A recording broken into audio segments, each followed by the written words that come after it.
Okay, hello and welcome everybody. Let me just check that we are really online because it's a bit confusing with this new setup. Let me just wait for it to load, just a second. Okay, sounds good. It looks like I'm live on YouTube. So today's provocative title, The Importance of Having a Dick, is, I think, one of my most important broadcasts and perhaps one of the more controversial, although it's actually not that controversial at all. It's really, rather obvious, but nevertheless, I feel I have to make a couple of points today. Now, the background to all this, which you also have to understand, is the following. I'm going into court next week, okay, or the week after, depending on, how I get my act together. And I'm going to file my court case, desperately trying to stop my mutilation torture and that of my witnesses, my family members, my colleagues, and, many other people around the world. Now, you have to be aware that I'm going to court alone, okay? This is not a class action. I also went alone up against British intelligence in my litigation in 2016. There I was completely alone. The world didn't know about it. My parents really didn't keep a tab. My husband had no idea what I was really doing because he couldn't care less. And now the situation is slightly different. I'm still going into court alone, but the world knows, okay? So there are thousands on thousands of people who know. So already the situation is different. Now, the other thing that's different is that back when I litigated in 2016, I had literally no idea about these directed energy weapons, literally none, okay? I had a vague, sketchy idea that they exist, but I didn't really know about neurotechnology. I knew it exists, but I didn't know how it works. I for sure didn't know that I was implanted head to toe and all these things, okay? So now I'm in a completely different situation. Nevertheless, keep in mind, I'm going to court alone, okay?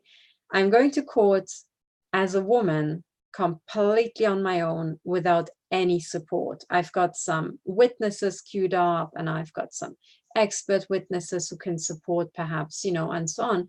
But still, the person litigating is just me, myself, and I, okay?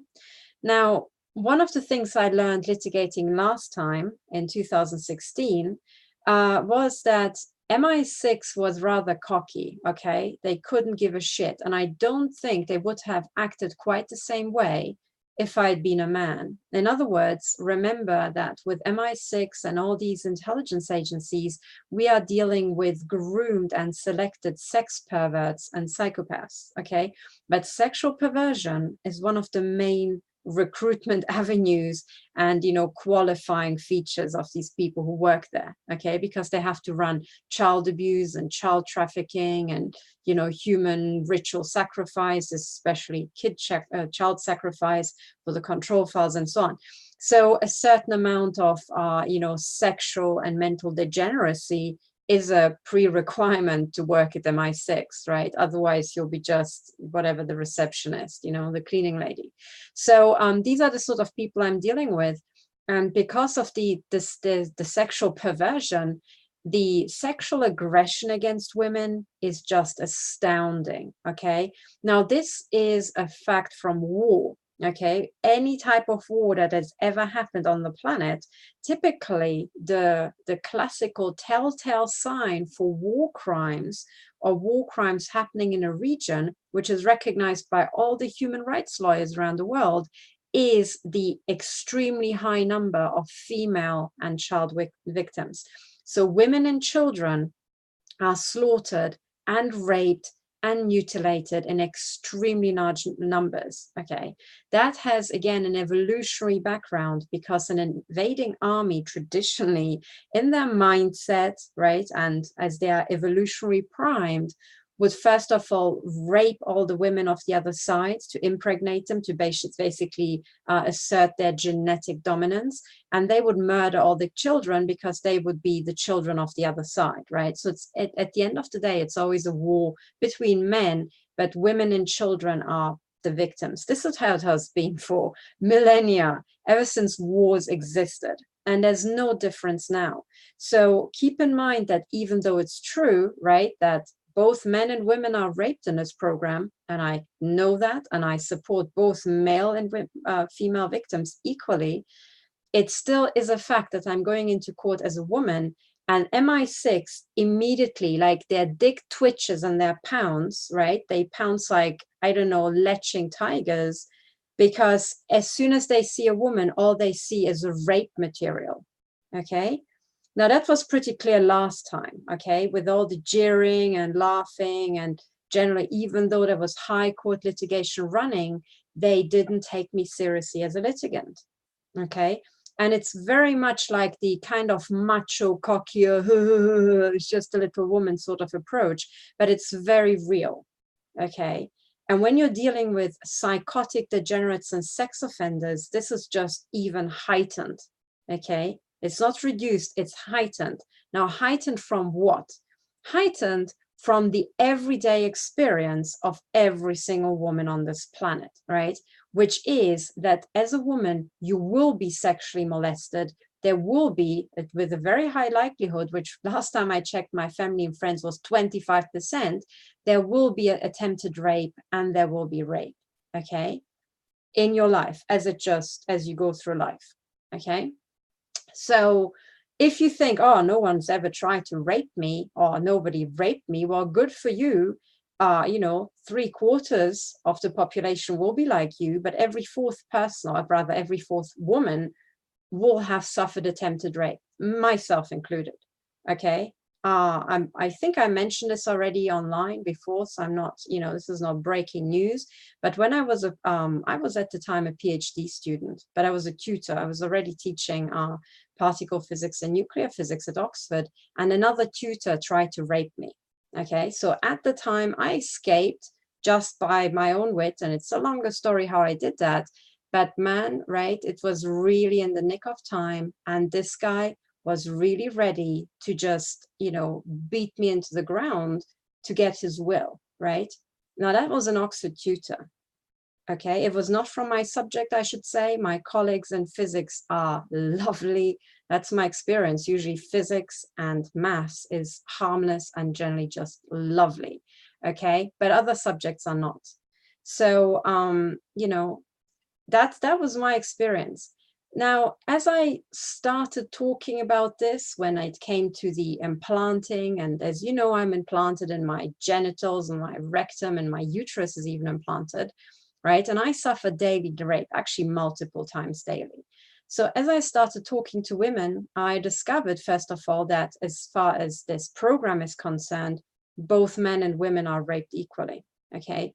But then when it's about normal life, women are raped or almost raped, right, at a much higher number, okay? So it is, I think what's happening is that this program is maximizing profits from sex trafficking, right? So it's really pushing up, also the rape of men to the absolute max. But in normal life, the experience of women is that men will try to subjugate you in the most violent and sexually violent way.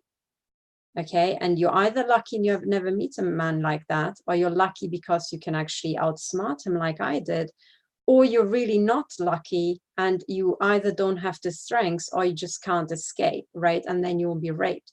Now, when I talk to men, this is unheard of, right?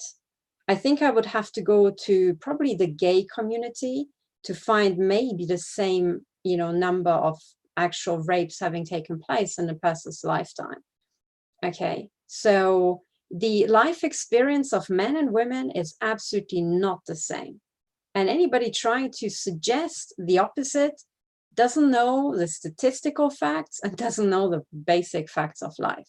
Okay, so it is for this reason. And I have to say that attempted rape and rape is just the most extreme end of a very broad spectrum where you will be, kind of patronized at the more harmless end. You'll be smiled at, your actual educations and your work will not be recognized, right? Men will try to impose themselves on you, use the fact that they are your boss to get sexual favors and so on, which also happened to me. I had a boss, like an actual real boss, for 6 weeks, 6 weeks, the rest of the time I either worked in science on my own projects, so I was self-employed. And during these 6 weeks, this guy already tried to get his cock out, right? No joke, real true story. So, you know, that is just how it is. So for this reason, there still is to this day, a huge amount of sexual violence and denigration and subjugation of women that happens every day, all around the world, in all institutions, all the way to Oxford and elite this and that. It just happens, okay?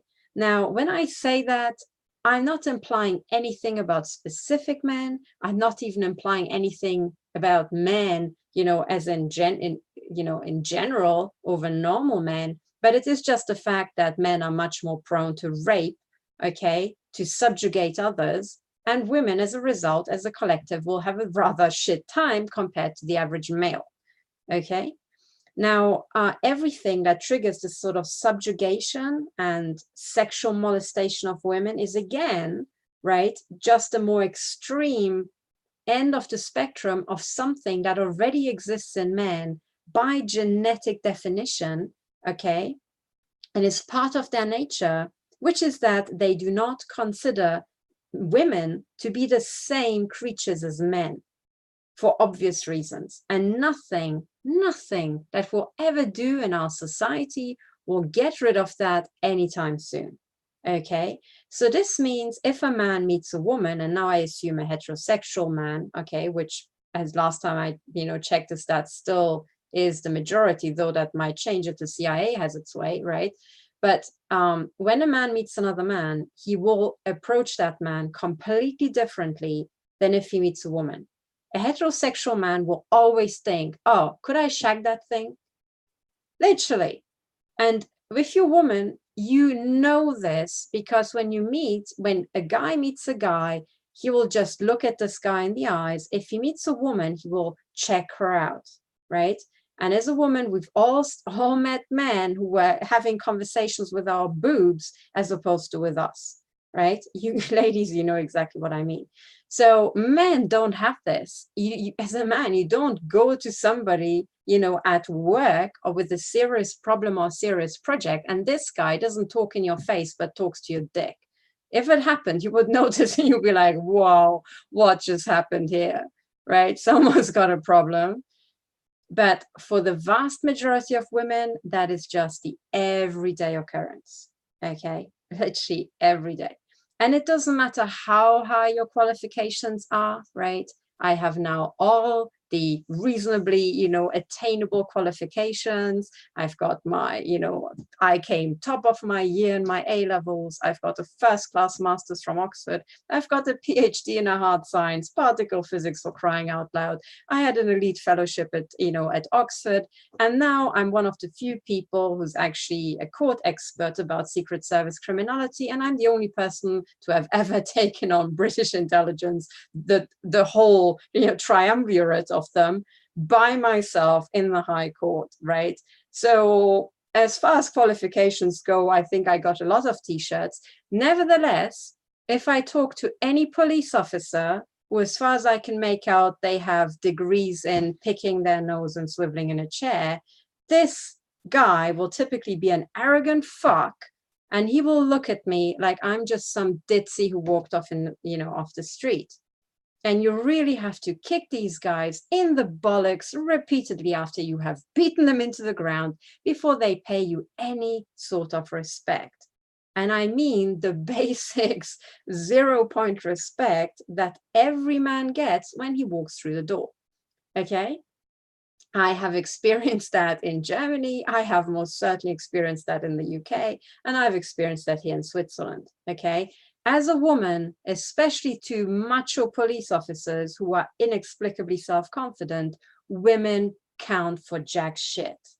So if you are a female victim, it doesn't matter what your qualifications are, you will be taken for trash. And it's just how it is. Okay, any woman who got anywhere with these dumb as fuck police officers, please raise your hand and tell me how you did it, because I haven't heard of any cases like that. Okay, I have heard of cases where men got somewhere with these police officers eventually, beating them into submission with time, right? But I haven't really heard of any women achieve that, okay? So there's this huge difference in our society that will just stay in our society forever and ever, as long as we're alive. And we either accept it and factor it into our war plans, or else we're fucked, okay? So if there are any, and now I'm talking about the war plans of the good side of how to fight this criminality. So if you're fighting this war and you assume that women will just solve all these problems for you and you don't have to do anything as a man, right? And by the way, I'm not talking about the men who are working their ass off and have taken huge personal costs doing so. I'm not talking about you. I'm talking about all those feckless jerks who can't get off their asses. Okay, so if you are one of these hardworking men who has suffered incredibly, lean back. I'm not talking about you. Take some popcorn and just enjoy watching me, you know, ripping into all the other guys. Okay, so you step aside. I'm not talking about you. I'm talking about the average experience and this huge block of guys who could help us, but do not because they don't get up off their asses. Okay, so if you as society, as my audience, think that just by me going into court, I will change the world, I have to tell you that I'm only a woman, okay? So the only way I could get any respect from MI6 is probably if I had just killed a bunch of them and would walk into the court with a loaded, fully automatic machine gun. I think then I would have some, you know, minimum of respect. Otherwise, these people just think, look at this fluffy little thing. And they will take me and my entire court case as kind of like fun dick titillation. And I know because that's what they did last time. Okay. So now the question is, right, given that we have now, you know, we've now cottoned on to the overwhelming importance of having a dick, we have to figure out how we're going to make up for the fact that I don't have one. And I'm not going to get one, certainly not by the time of this court case. Okay, so somehow something needs to happen that room, you know, of my court case, the audience has to be populated with a lot of phalluses. Otherwise, MI6 just not going to give a shit. Okay. And I'm telling you, ladies, you have to come to my court case, but psychologically, for the judge and especially for MI6, you will not have the same weight as men. You just won't, right? If my room, for example, will just me and completely filled with just men, right? Sitting there in black suits, right? Assuming they're all, you know, on my side as opposed to MI6, because that's what MI6 does, for obviously exactly the same reasons, you know, the impression on the lawyers and, you know, MI6 secretly interfacing with the room and actually communicating with the lawyers, right? Because they're not going to fly solo. They will be like, you know, completely cased in. The impression will be completely different as opposed to me going into the room and the entire room or the audience behind me is just filled with 100% women. Now, in your mind, imagine you walk into a room and the entire room is filled with men, right? You would probably think, oh, I just walked into, I don't know what, like, you know, a war room meeting, a tech company, some investment, you know, litigation here, right? All high power things that we associate with money and, you know, and all this, right? Influence, power, dominance. If you walk into a court case and it's just women in the audience, you'll think, oh, it's probably a family court issue to do with babies and prenuptial agreements and like money for high heels and clothes and this sort of shit.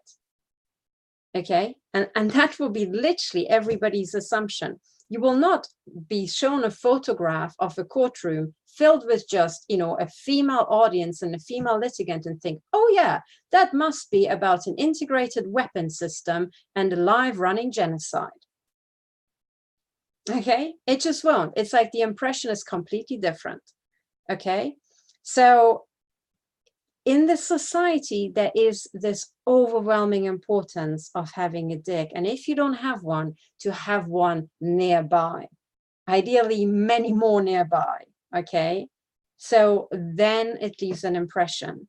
So this is a very, very serious point. And I am the last one to put you down, ladies, okay? As you can imagine, I'm very much in favor of women going out there and, you know, entering male fields like particle physics, which, by the way, in Eastern Europe isn't actually a male field as much as mathematics isn't a male field, but in Western Europe it is for historical reasons. Okay, so of course I'm in favor of promoting women. I was working in an all-female team for a year and a half for the first time in my life, right? Because my colleagues were mostly male in physics. So yeah, I'm completely in favor, but at the same time, when it's about war and weapon systems, it is just impossible to do it just with women, okay? And I think if you are talking to people whose main experience of war is to talk about it at dinner parties, you will arrive at maybe a different worldview, as opposed to if you just talk to actual, you know, generals and military personnel who've actually been to a real life war, right? These days, most armies have some women, right? But still, when it's about getting shit done and imposing dominance on the other side, they will go for big, hulking, muscular, very dominant men. Okay? Even though men and women carry the same automatic machine guns and can mow down an entire community just the same. Still, male dominance and this huge square chest frame that men have makes a difference for genetic and historic reasons. Okay, and anybody who ignores this is doomed to fail. Okay, and I remind everybody that this is not a Twitter war. Okay, this is not an outreach war. Outreach has its, you know, place, especially in the beginning when it's about informing the population. But at the end of the day, this is a live shooting war with the most sophisticated weapon systems and the most, you know, bio-enabled and bio-robotized soldiers ever to fight a covert, dirty war on this planet. And it's a global war. It is a world war. So given that the weapon system is the most deadly and most sophisticated we ever had on planet Earth, right? The methods that we use to fight them have to be stronger, harder, and more efficient, and not soft power. Okay, so I'm saying this not because I am dissing outreach campaigns and Twitter wars. No, they were absolutely essential to get us in a position to win this war, because they were ultimately about recruitment. Okay, and it's about recruiting civil society, because we need the entirety of civil society to win this war, right? But what I'm saying is, as we are progressing through this war, okay, there are different phases to every war, okay? And now we had absolutely years and years and years where people had to literally put everything they had into doing outreach and memes and getting every last person over social media to inform them that the reality that we believed was, you know, around us is not actually true. There's an other reality that is actually lethal and is about to kill us. And there's a certain time that it takes for every last person to understand this. Now, I am not at any point am I dissing the outreach campaigns, okay? Not at all. Not at all, because I was reliant on them to find out what was going on. Otherwise, I would have never even had a, you know, mathematical chance of figuring this out.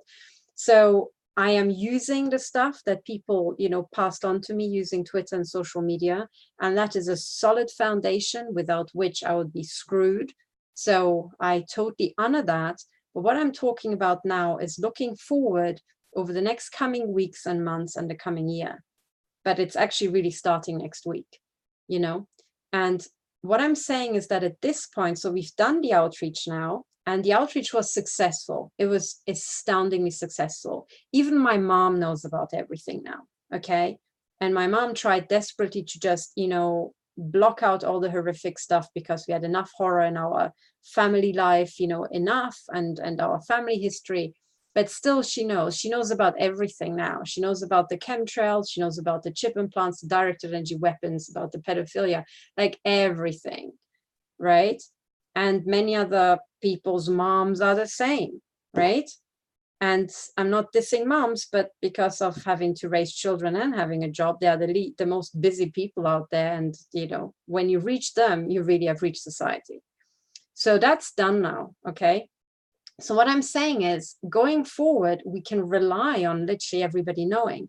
The only people I've seen left on social media who keep claiming, using the CIA term conspiracy theory, or keep questioning and claiming this isn't true and everything that you say, well, they are all just the troll factories. That's how I can, pick them up the first time. It's like, oh, there's another doubter. Oh, let's just look at his or her username, right? Does it have 666 in it, or 777? Is it a ludicrous, number and letter combination? Usually it is. So that's a troll farm. Okay, so you have all these, like, the black hat cyber warriors from GCHQ and NSA and other troll factories. But apart from them, in society, everybody knows. And those few completely brainwashed, dunce heads who've just been binge watching mainstream news media, I think we can do without them. Okay. I don't think they really matter, but everybody who actually matters and who's looking out for their family and for their society, they all know. Okay. So now what's the next phase? And this is where the overwhelming importance of having a deck will become even more important. Okay. It's starting now, and, will not stop till we finish this war, and will become ever more important. Now, the thing is the following.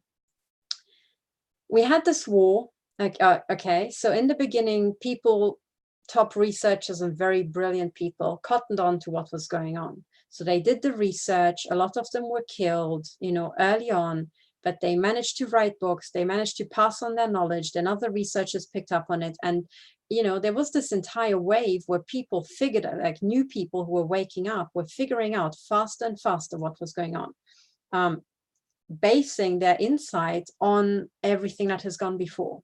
Okay, so then these people started doing systematic outreach and so on. But as the stuff was going on, the other side has been expanding and building up this integrated weapon system, which is a directed energy weapon system that's interfacing with the non-consensual implants that we pretty much all have in our bodies now. Okay, so while this entire phase was necessary, right, at some point, we have to tackle the actual warfare equipment. Okay. Now, in the beginning, had people switched over too early, the numbers would have been too little and people would have been killed in large numbers. And then, the resistance or the fight back against the criminality would have been extinguished. Now, there are so many people that with every death, 10, 50, 100 people activate saying, this is enough now, right? When they murdered Seth Rich, so many people got activated and said, well, this far, no further. And Gareth Williams in the UK, actually that activated me when I thought it's that far and no further, right? And so on and so on. So with every murder, the numbers will just explode exponentially. So we have finished the outreach phase and we're now on a solid foundation. We'll continue doing outreach. I will continue tweeting about this, but now we need to do something else. And this something else will require men much more than before. So when you have an outreach campaign over social media, women can hide behind anonymous tags and appear like men. And I actually found personally that when I tweeted something appearing like a man, it had much more resonance. Okay, this is not always true, but on average, it's true. If information is presented by men, people are much more likely to accept it. Okay, so in this outreach phase using social media, women could spoof it and could come across like men and could have the same effectiveness. But in real life now, the effectiveness of women is going to decrease. Okay, and that is just a fact of life.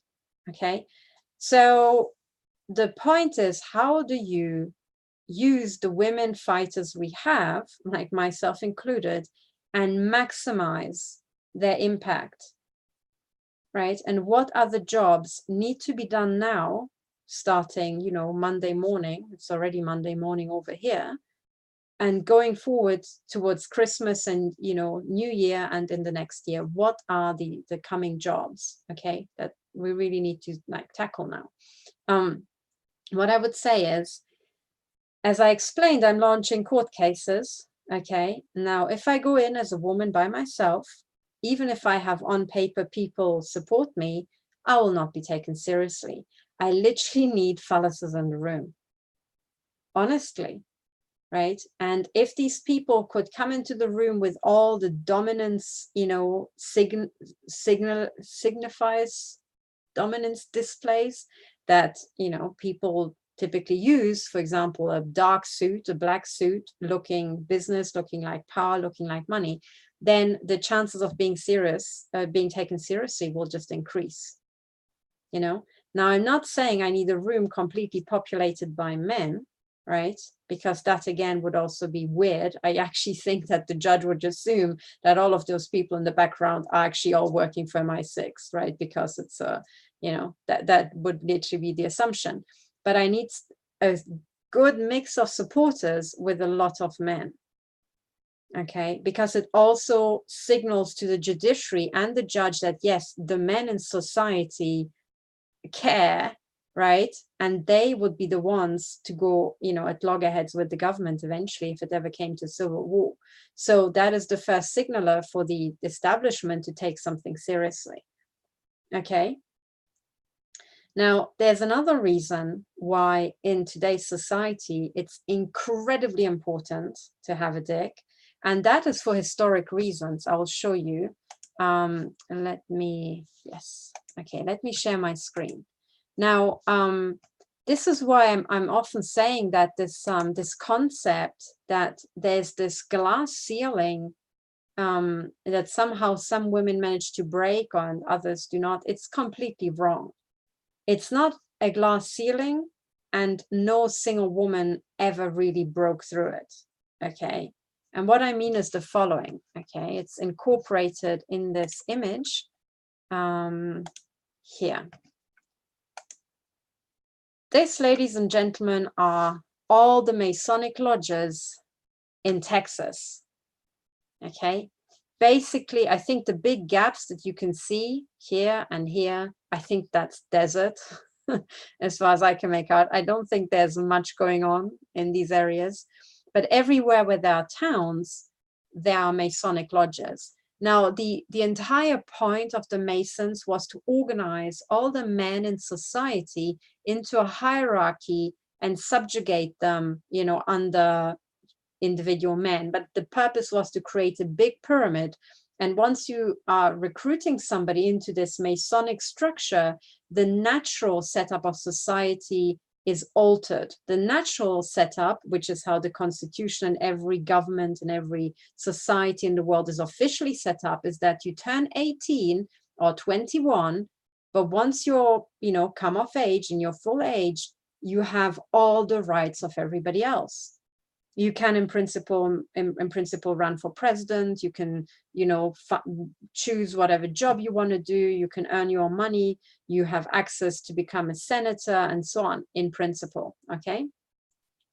So the normal setup of society is a flat hierarchy at first. There's a huge base and it's equal. Now, with the Masonic lodges, that flat hierarchy is completely changed. It becomes pyramids, okay? Individual pyramids within these individual Masonic lodges, and then you have these individual pyramids and hierarchies interfacing into one big pyramid. So if you like, all the 33-degree Masons are again part of a bigger structure, and then they have to have their, you know, cock hierarchy within that by some means, and blah, blah, blah.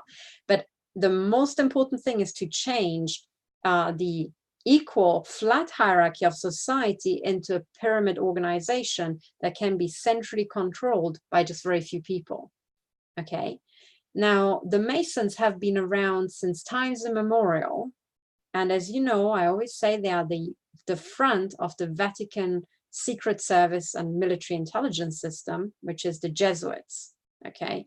So wherever there was ever a church anywhere on planet Earth, there were church taxes, and there was a money stream that had to be protected. And there was typically stuff in the churches that was valuable that also needed to be protected. So historically, wherever there was a church, there was a little church secret service around it, even though most people didn't know. Now, this grew into a worldwide system of surveillance and secret services. Okay, and this existed ever since, you know, churches have started spreading across the world. Now, in more modern times, that was formalized into the Jesuits. They had even their own assassin system, right? So the Vatican assassins, the Jesuits, are famous. There's a big fat book written about them, you know, volume 1 of all the Jesuit murders. But that is actually the societal structure that our modern intelligence agencies are based on. But there's a civil side to this, and that's the Masons. They are the front of the Jesuits. They are a civil society front for the spying network, okay? And by the way, what we know as this targeting program is originally what's called the white glove treatment in Masonry, right? White gloves because the ceremonial gloves in Masonry are white, but the white glove treatment is basically targeting. It is this society of covert Masons turning on a person, ensuring that this person can't get a job, can't get an income, all his business endeavors are destroyed. So the only people who succeed are the ones who let themselves be organized into this pyramid hierarchy. That's the entire point. Okay, now this thing here is this was Texas, and you think, okay, you know, one plot. By the way, I didn't make this plot. This was a Masonic lodge in Texas mapping all the other lodges. Why? It's, as one Mason once explained it to me, if you're a Mason, you can go to any other lodge, you can even get free accommodation. So imagine how much money you save, you know, on your business travels. And all the other Masons there have to support you. That's the deal. So you have a little nepotist network wherever you go. So your business is going to boom and everybody else will have a much harder time. Okay. So for the Masons, it's important to know where all the other Masonic lodges are and where all the other Masons are. Okay. So that is a huge boost to your income potential and so on. Right. But then there's also another, if you think this is just Texas, let me just share the screen and show you another one. This is just the ones I managed to find numbers on very quickly online. This thing here is Ohio. Okay. These are the, this is Indiana. I think it's Indiana. Sorry, my geography is so shit. I was really lazy at the time when we had to learn all American geography off by heart. I just couldn't be fucked. Anyway, so it's another US state somewhere here between Chicago and Cincinnati. Okay, and it's filled with Masonic lodges. That's my point. Okay, so we now have these two US states, and I can tell you that not just every other US state is exactly the same as these two, but also the entire world is the same, okay? And while the Masons are the civil society front, they are also integrated into this Vatican architecture of the Jesuits, which have similar but slightly different symbology. If you want to, you know, map the, hang on, where I've made a plot recently. If you want to map the distribution of the original, like the underlying Vatican architecture, hang on, I have just made, here it is. Okay, so this is a little plot that I made. Okay, this is now the symbolism of the actual Vatican crime cartel. And the Masons are, so the Jesuits are the military intelligence, if you like, the law enforcement. And then the Masons are the civil society front, you know, of the spying network.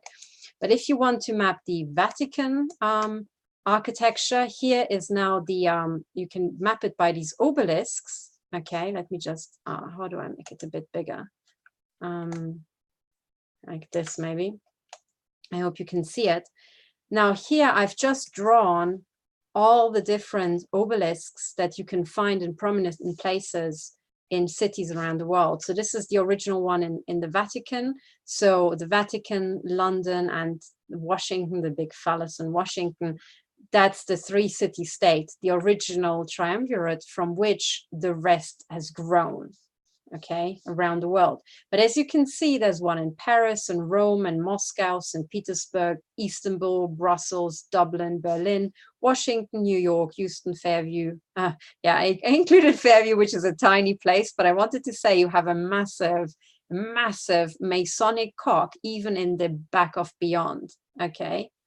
So, you know, Fairview seems like there's nothing going on, but maybe there's more going on than one realizes. Maybe they're underground bunkers. Maybe there's some sort of network. Either way, they've got a very impressive Masonic phallus, you know, competing with the one in New York. Now, there's one in Sao Paulo, Rio, Toronto, Buenos Aires, Caracas, Montevideo, Sydney, Auckland, Taiwan, Singapore, Delhi, Manila, Bloemfontein, wherever that is in South Africa, Bangkok, Santo Domingo, and even Beijing. Okay, it's all the same structure. It's all the same. So there's some network, secret service network, that is global, and it doesn't matter if it's, you know, the West or the East, like Moscow and St. Petersburg, and it doesn't matter what religion you have, right? Here's Istanbul, and you know, where's the one in the Philippines? But wherever you are in the world, this structure exists. Now, this structure, as that big stone cock already, you know, foretells, is an all-male club. The Vatican and the Jesuits are all male, right? Similarly, the Masons in Texas and in Indiana are all male clubs. There are no women. And then people say, oh, yes, but there's also the Eastern Star. Oh, give me a break. The Eastern Star is pissing nothing. As far as I'm aware, the Eastern Star is grooming women, showing them how to walk in high heels and how to, you know, make their boobs look bigger, and then, you know, sells them to the media companies as weather girls. That's the Eastern Star. They're little fluffy things, and I'm sure some of them, you know, killed kids to try to make it in the male world. But I'm telling you, ladies, give the fuck up, because you'll never, ever compete with this, you know, closely knit brotherhood of the Masons that's all over Texas and all over the world, right? And whose main symbol of worship is the cock, right? So again, in the secret society world, which is the actual hardware architecture around the globe, it's all male, and having a dick is of overwhelming importance. Now, with this huge network in place, let's talk about the glass ceiling. If you are one woman trying to make it maybe in a bigger company, that already implies it's owned by the Crown Corporation. If it's a big multinational company, they will own it, right? And you think that there's a glass ceiling? No, there's an entire spider's web. There are spiders' cobwebs all around you that are invisible, that are actually holding you down. And that is this huge international all-male networks where women do not have any access, right? So as much as if you're a man and you are not part of the Masons, I can tell you that your business will not flourish as much as if you were in the Masons, which is, by the way, you know, exactly why many people decided in business and especially in politics to just join the Masons and just think, oh yeah, what the hell, right? If that's what I need to do to get ahead, I'll just do that. But as a woman, you can't even do that, right? And sorry, this Eastern Star is really just about sex trafficking you. It's not about giving you the same opportunities as this like worldwide network of, dick lovers. So, there is no glass ceiling. It's this huge network around you. It's an entire parallel society that's holding you down. And no one ever managed to smash through that parallel society because they can't on their own. Now, I'm not saying that this parallel society can't be smashed, and I'm actually all for it, right? I'm really all for smashing up this shit that's, that is killing us all. But you have to do it differently. Instead of just, talking about the glass ceiling and in trying to litigate for the 30% or 10% of less pay that you get as a woman, you have to literally bust up all these Masonic lodges and ask how it can be that in our society and worldwide, we have this massive parallel society, a super establishment that women don't have any access to. In other words, the discrimination of the Masons against women needs to be challenged in court, right? I actually think the Masons should be abolished because they're a transnational criminal organization. But, before that, what should have happened a long time ago is for women to actually litigate about that and say, why can't I become, 33-degree Mason with the men, not in my Eastern Star pissing, lipstick club? That's what this is about. You have to go where the power is, where the network is, and you have to bust that open if you ever want to, sit at the same table with these people. So let's keep in mind that we have, as I just said in the beginning, we have genetic differences that make men not take women seriously at all, not at all, or certainly the cleverer ones still not quite the same as if they were talking to a man, right? Second of all, for historic reasons, and because also for genetic reasons, men gang together and hunt in packs. This ganging together and hunting in packs leads to this international networking of all male societies, right? So we have all these different effects in our society. And when you combine that by going into a Masonic court as a woman by yourself, unless you have a huge male non-Masonic presence, such that all the Masons crap themselves and think, okay, let's pedal backwards because we're about to lose a lot more than, what's actually worth to be gained from this litigation. Unless you can show that dominance display, we will lose this court case, and I will lose this court case, but you will lose too, right? So that's what I mean. And this is what I tried to explain over Twitter just yesterday and the day before.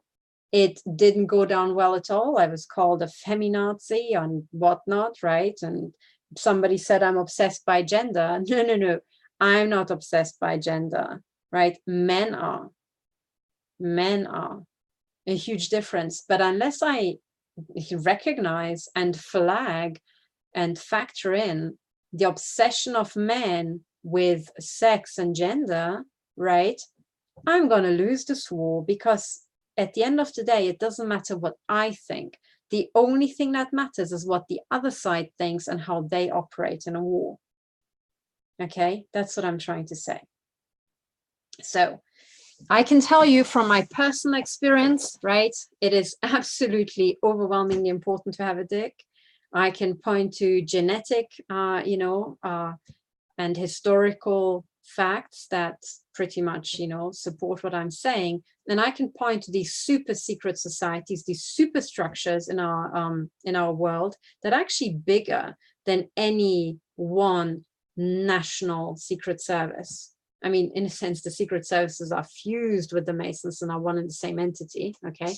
But if you just take the administrative entity of a secret service with a few thousand individuals, the Masons are the biggest army on planet Earth, right? They are the biggest all-male army on planet Earth. So if you want to achieve anything, you better take it on with that army, right? Do you understand, guys?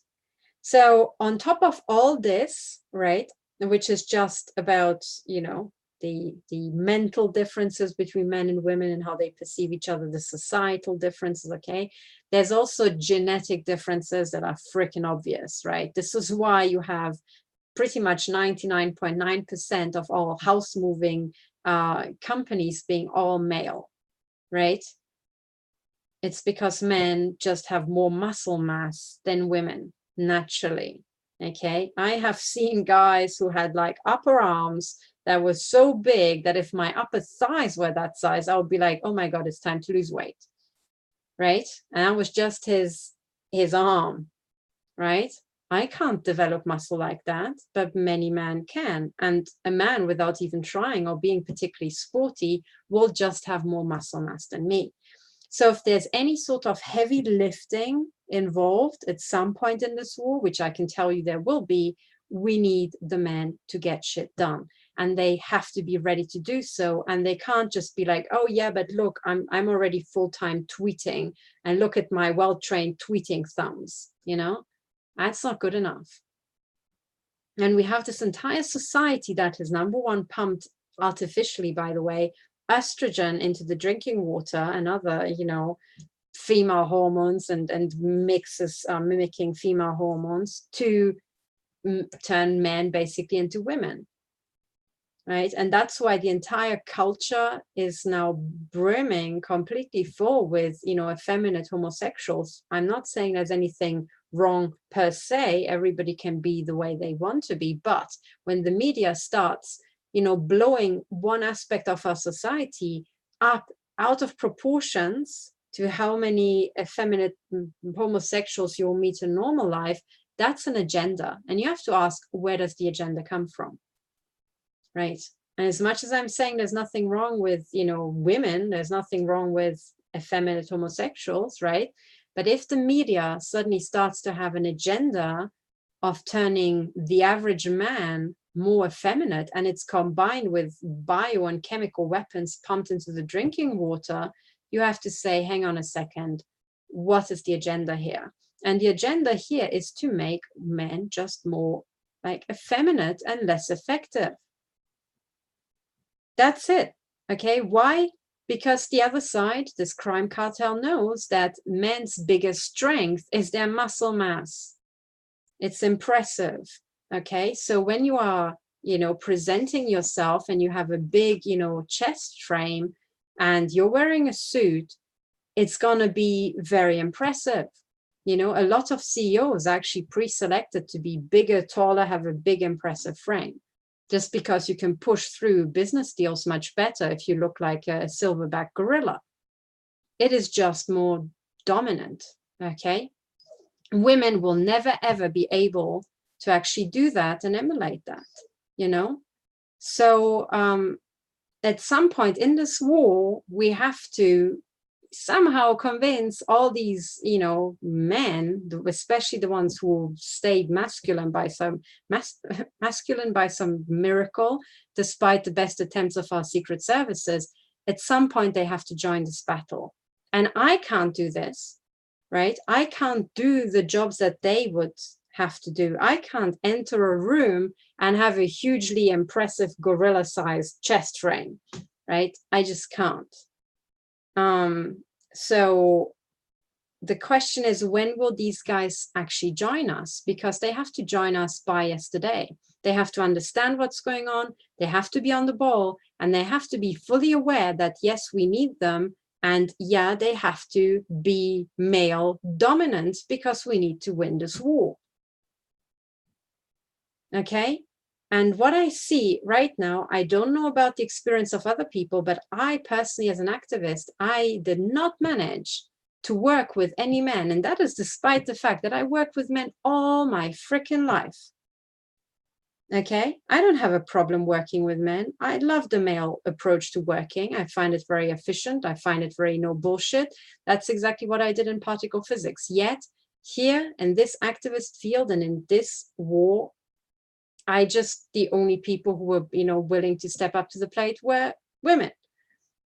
So that's a problem, right?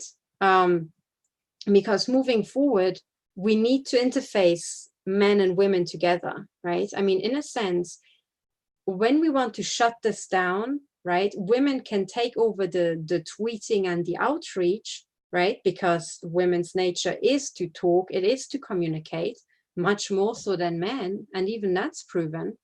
But when it's about actually physically getting stuff done, we need the men, and we need them in much larger numbers. So my question to you guys is, how the hell are we going to get the men going? What do we need to do to get the guys off their asses?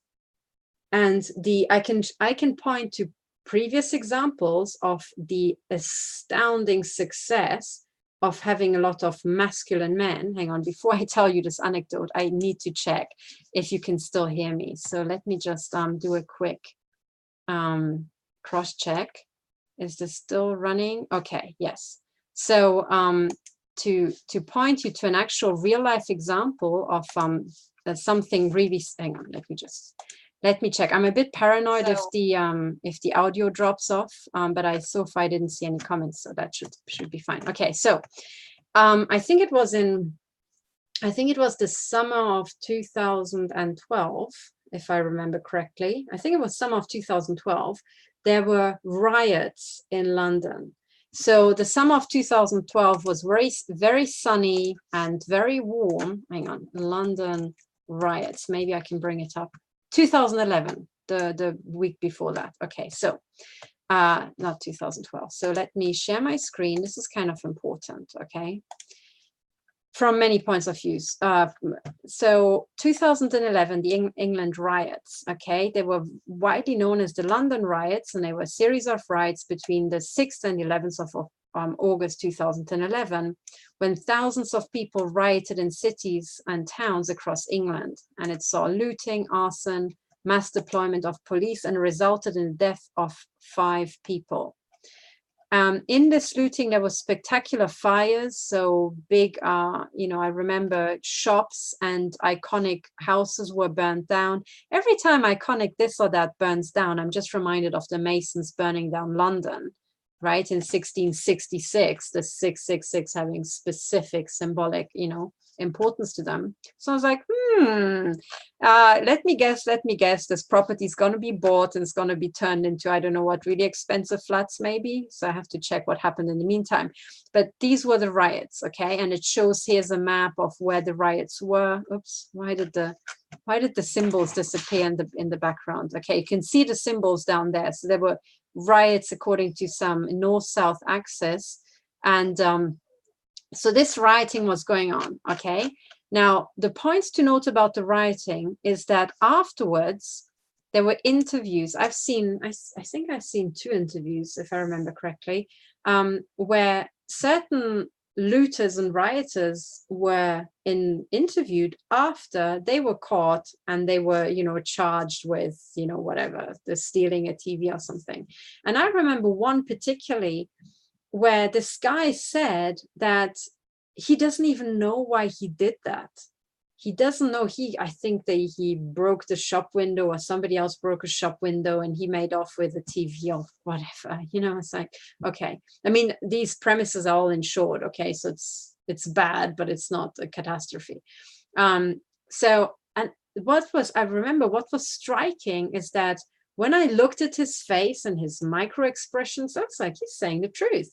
Right? This is not just fake news and one of these actors saying, oh, I don't know why I did that. Oh, it must be, society imposing something on me or some shit like that. No, this guy actually meant to say he has no idea why he did that. It wasn't in his nature as he knew himself.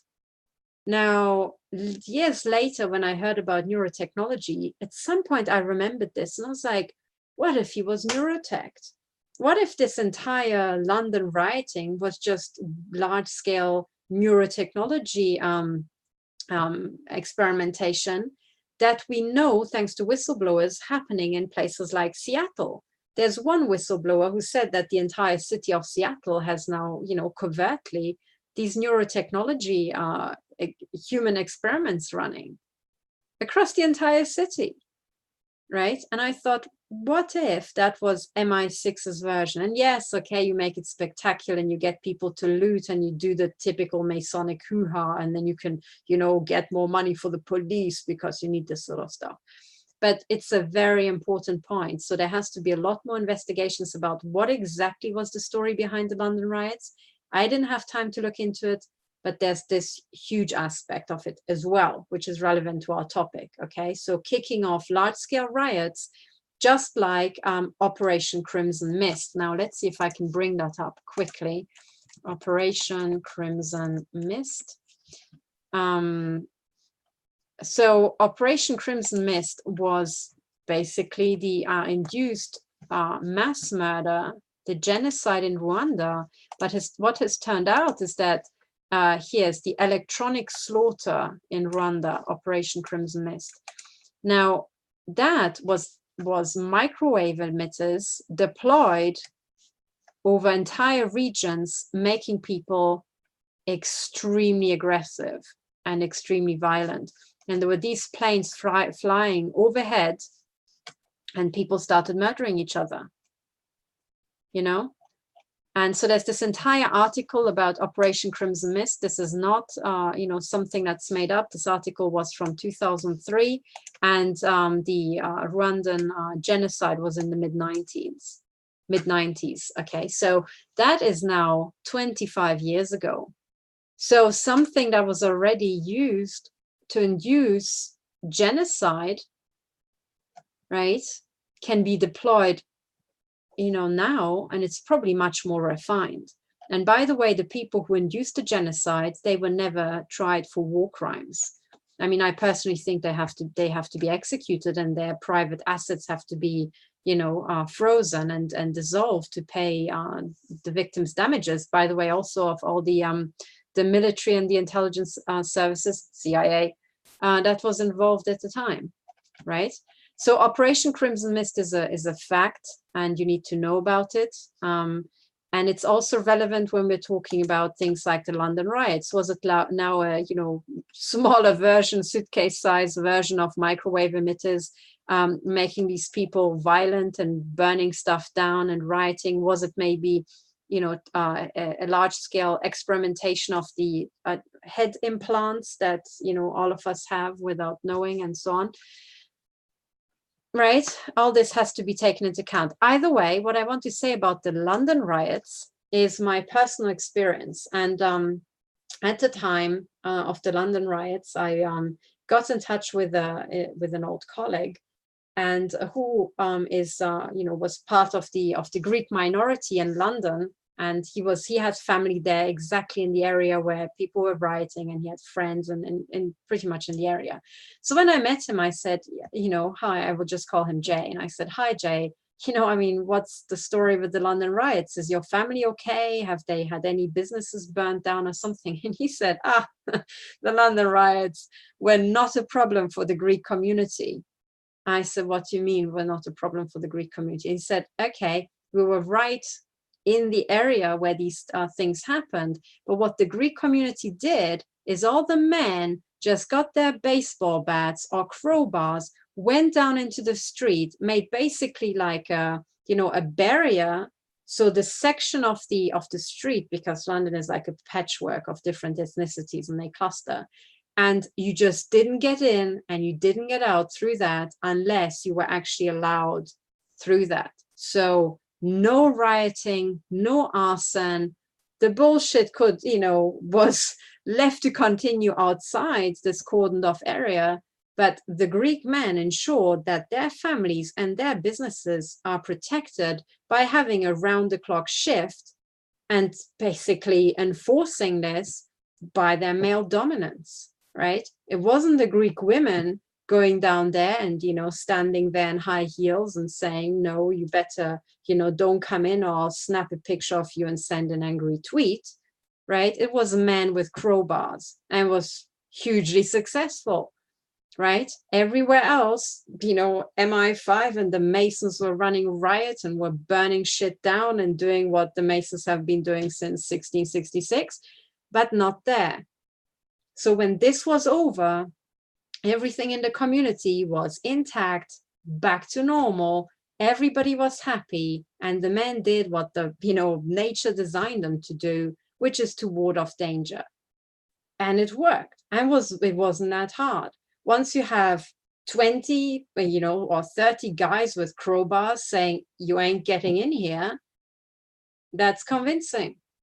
You're like, okay, what if we burn down, something over there? Let's go there, right?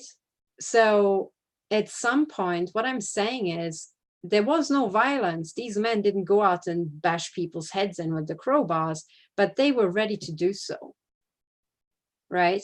And they just said this far and no further.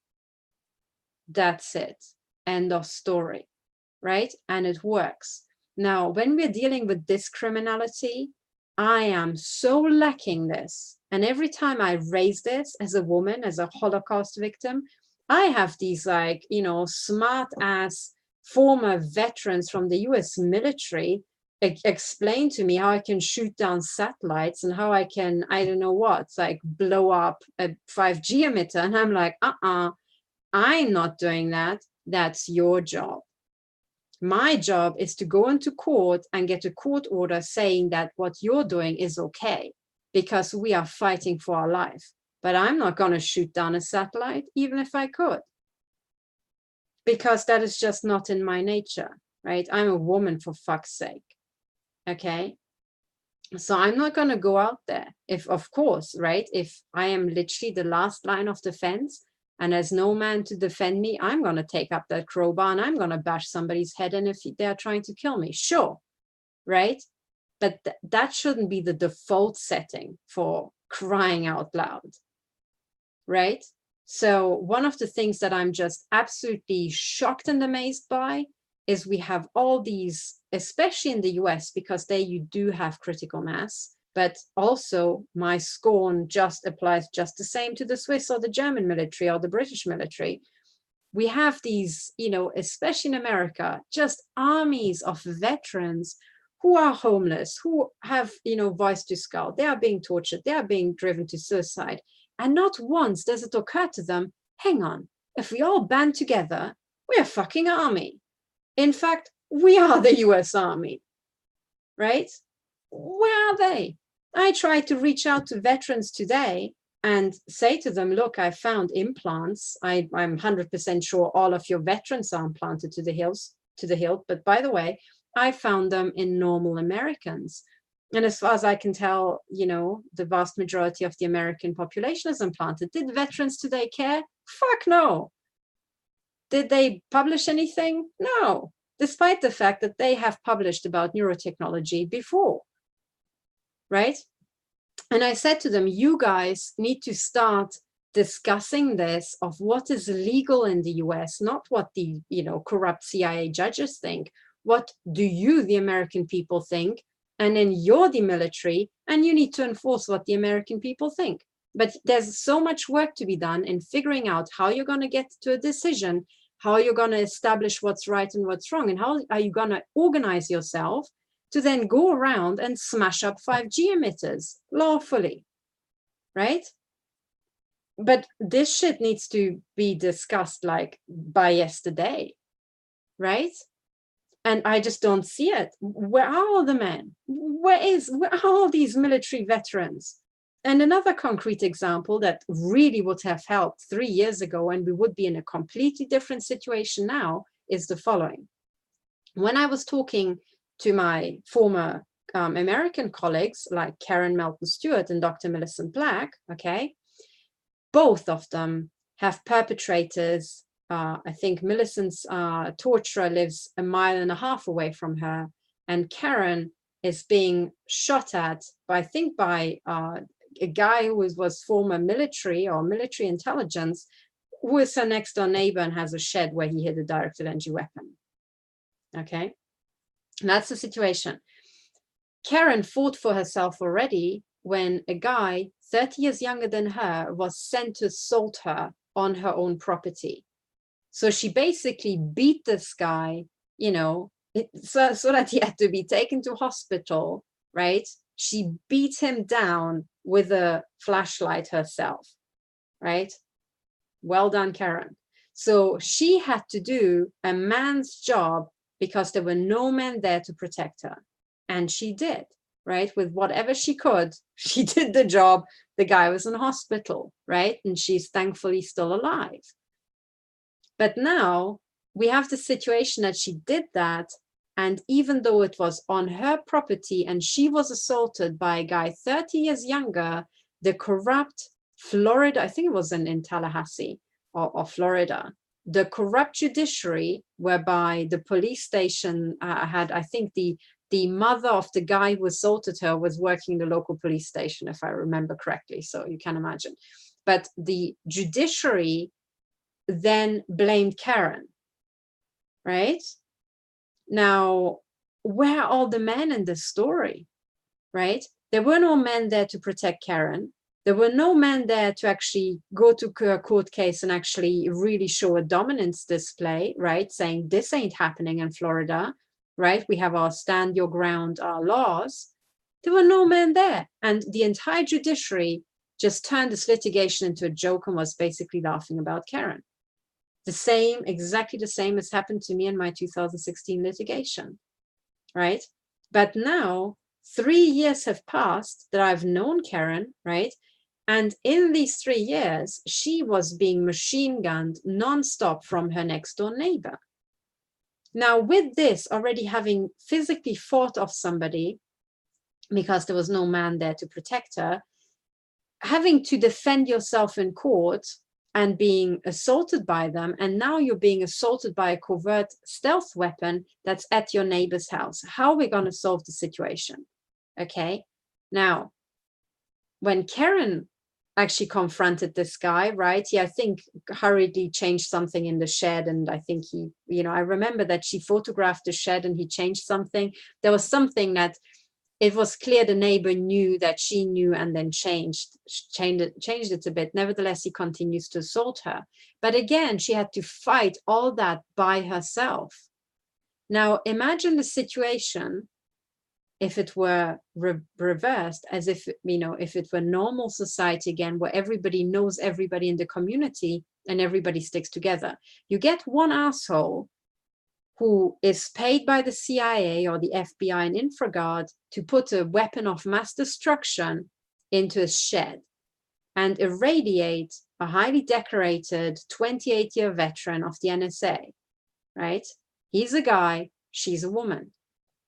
In natural society, she should be able to tell her neighbors, her husband and her neighbors, and then the community should mobilize a bunch of guys to go to this guy, ring his doorbell, no violence required. But if he opens the door and there are 15 guys saying, "We have heard that you've pointed a directed energy weapon at Karen Melton Stewart in your shed, and we would most kindly tell you to stop, like now, or else." And you don't even have to say what else is, right?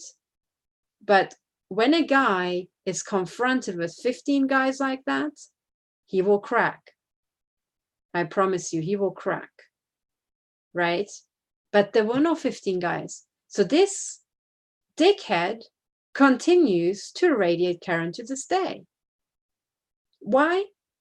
Because there were no phalluses to, enforce on him to stop. And Karen can't do it herself. Why? Because of the overwhelming importance of having a dick, right? She, like me, doesn't have one, so she can't do it. Okay? And the same applies for every single victim. Every single victim. It also applies, and this is where it really got wild, on Twitter, when people accused me like, "Oh, you're a feminist." It's like, how can I be a feminist when I am appealing to the traditional role of men protecting women, right? It sounds more like you want me, right, to be the woman who's raising children, but also has a degree in physics, is also running teams in physics, is also running an international, investigation into weapon systems and organized crime, is taking people to court like a lawyer, and then you want me to go around with a baseball bat intimidating guys, right? You basically want me to do everything. And then when I say, oh, could you do your bit? You're like, oh, that's so feminist. No, it's not. It would have been feminist if I had been like, you know, beating down the door of some veteran meeting saying, guys, move aside because I want to recapture the USA from the cabal. That would be being a feminist, right? You know, equal rights and all that, right? So when I'm saying, look, I have lived equal rights now, I've done pretty much everything that a man can, but sorry, I just don't have the muscle mass and the imposing chest frame, right, to intimidate any neighbors. And I don't mean intimidate in the bad way. I mean intimidate criminals to stop being criminals and murder neighbors. I just can't do it. And Karen can't do it. Okay? So what I see now is not a failure of women. I see an overwhelming, astounding failure of men to do their fucking job, which, funnily enough, traditionally isn't that surprising.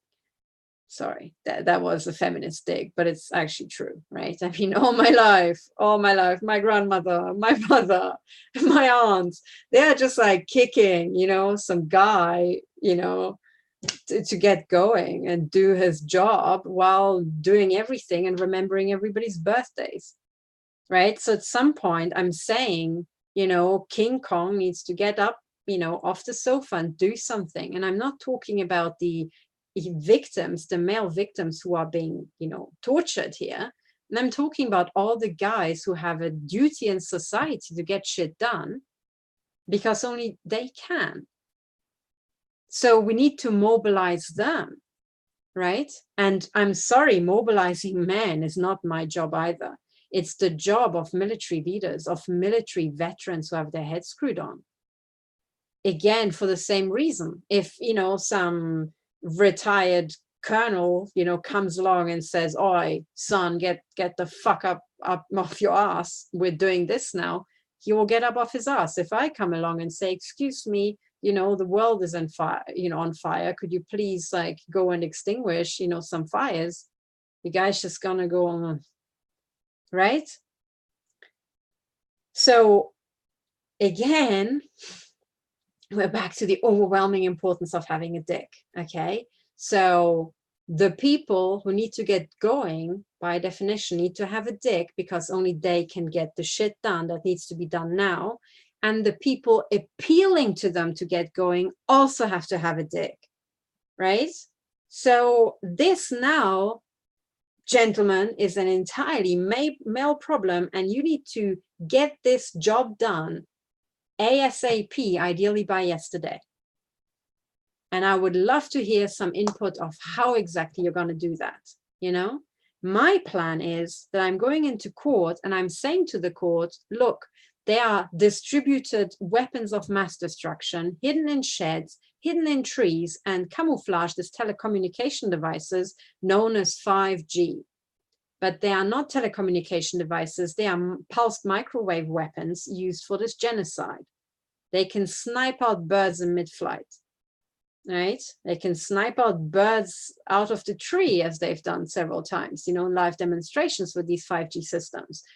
So I'm going to go into court and I say, we have all these hidden weapon systems. I, as a woman, need protection because these people are killing me. And I am asking for protection, and I am asking for the court to protect me. And if the court can't enforce its own injunction against these weapon systems, I'm asking for permission for any man to smash these things up. Every 5G antenna you see, you should have the right to smash it the fuck up. Every directed energy weapon, you should have a right to smash it up. If you have a neighbor planting a weapon of mass destruction in his shed and the police refuses to raid this guy's house, the court refuses to impose an order, I actually think that the men in the community have a right to climb over the fence, raid his shed, and smash the fucking you up. Right? I mean, you have a right to self-defense. It's just that women can't even enforce the right to self-defense in many cases. So this is genuinely my plan. I'm going in and I'm saying the court needs to clarify at what point are we allowed to use our right to self-defense, because we are being murdered by the police, by the FBI, by the US Air Force, and by the CIA. And the equivalent organizations here in Europe being the NDB, the BND, the Verfassungsschutz, MI5, and MI6, right? So at what point can we smash up objects? I'm not saying smashing people's heads in, right? Because typically you don't even need to do that. If this neighbor, this hypothetical neighbor, right, who was assaulting Karen, had suddenly 15 guys climb over his fence, right, and break into his shed, find the ewe and smash it up in his front garden, right? I mean, he could get a gun and try to aim at these people, right? Maybe out of those 15, 5 guys could dissuade him from doing so. But I don't think he's going to resist much, right? Especially not if the 15 people climbing over the fence are former special forces, right? So this is what I'm talking about. I have been for 3 years begging for male support, okay? And I have been begging because I know very well how I'm not taken seriously. I was taken seriously in physics because men in physics are, a lot of them are autistic and all of them are lovely. I don't think I would have much of a, macho problem in maths. But everywhere else in the world where people are not quite so cerebral, right, it's a real problem. And you need a dick to get shit done. For 3 years, no help. Now I'm going to court and I'm telling you, I need phalluses in the room, right? So if you happen to have one, please make it to my court hearing, right? I will tell you the date. Okay, I have to still, get the date and all that. But be prepared that I need you literally just because of your dick, I mean, as, I don't know, yes, charming as that might be, there's this woman who just wants you because of your phallus. But seriously, right? And because of your impressive chest frame, it's not a joke. It's literally not a joke. And there's so much more behind this. And now, just aside, right? And all this, I'm not putting men down, even though I do make snide jokes. But being a guy, you can deal with that, right? Being a real guy. Now, there is so much more behind it, okay? Because men and women we just are built different. We have genetic differences, and it's okay. All right. It becomes a problem when we're trying to force something that's not natural to us, right? And there's many things that you can learn to do, right? I mean, women can become soldiers and men can, take care of children just the same if we just put our mind to it. But overall, there's some things that just come naturally to us and not to the other sex, okay? For genetic reasons, on average. And we can either fight that, ignore that, deny it, try to cover it up, or say it's weird, or we could just embrace it and say, okay, this is the tools we have to work with. You don't really want a screwdriver to turn into a hammer and vice versa, because you need them both. But when it's a nail, don't use a screwdriver, right?